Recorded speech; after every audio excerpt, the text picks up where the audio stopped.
Good morning, guys. I hope we're all having a great morning today. I'm going to read the next excerpt of my first novel. This did not go unnoticed in the electorate, however. The population of voters found it odd that they were voting for a man with no immediate family, but they felt fervor, almost on the verge of pure compulsion, to vote for the man that the media had told them was right for the country at this time. Indeed, Allen had thought it odd himself. He assumed that there was no way he could get the position, but went for it anyway. As he thought upon it later, he didn't even really know why. In truth, it was because he had fell victim to the same tactics that the electorate had fallen for. It took Allen less than 5 seconds to regain his composure, bolt to his wardrobe, dry himself off, and put on a suit that had already been laid out for him by his maids the night before. He had a speech to give to the American people today, and he had already missed several hours of practice, carefully crafting his words and his tone to suit the boss. He didn't want to anger the boss anymore, though he wondered, with such a largely publicized event, why it was that none of his maids, or any of the hundreds of people that worked in his home, for that matter, had taken it upon themselves to wake him up.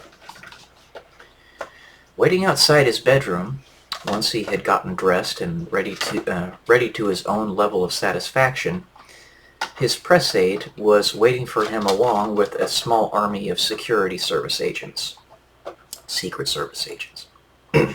each heavily armed with two .40 caliber pistols.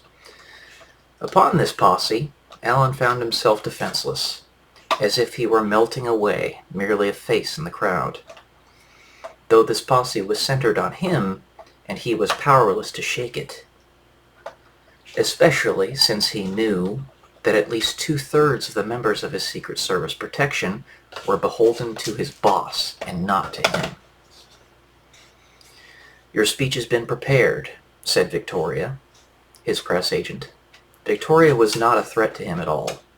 She had a meek frame, standing just over 5 feet tall, and not even 100 pounds. She weighed less than the amount of weight Wesley had gained over the course of the last year. But beyond this, she was totally without a shred of individual thought in her mind. She was completely party line. The very idea of even having one thought that was out of the line with the party's official stance was beyond her.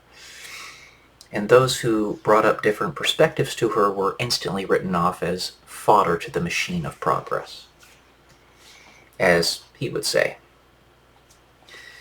Allen knew that she was just a tool, and since she did not think for herself, she was powerless. But above all else, she was completely loyal to Allen. This was the only thing that Victoria would step outside party lines for. Him.